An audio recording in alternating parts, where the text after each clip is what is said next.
Сайн байцгаана уу? Намайг Отгоо гэдэг. Би өнөөдөр та бүхэнд бидний амьдрал маш ихээр тохиолддог мөртлөө бараг л анзаарагддгүй сэдвийн тухай ярив. Энэ бол унтны ус, ариун цэврийн байгууламж, түүний хүртээмж болон стандартын тухай юм. Бид сургууль дээрээ маш их цагийг өнгөрөөдөг. Тиймээс уух ус, гараа угаах газар гээд маш их хэрэгцээтэй байдаг. Гэвч Монгол улсад хийсэн судалгаагаар хөдөөний сургуулиудын орчин хувь суултар байхгүй илж орлон ашигладаг байна. Анги танхим ариун цэврөөрөө зайлшгүй гарын шингэл сан гар хатаагч гэх зүйл байх ёстой.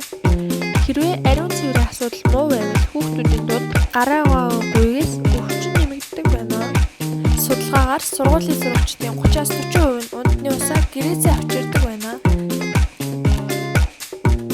Эрүүл аюулгүй тав тухтай сургуулийн орчны нэгэн чухал хэсэг бол унтны ус. Ариун цэврийн байгууламж юм.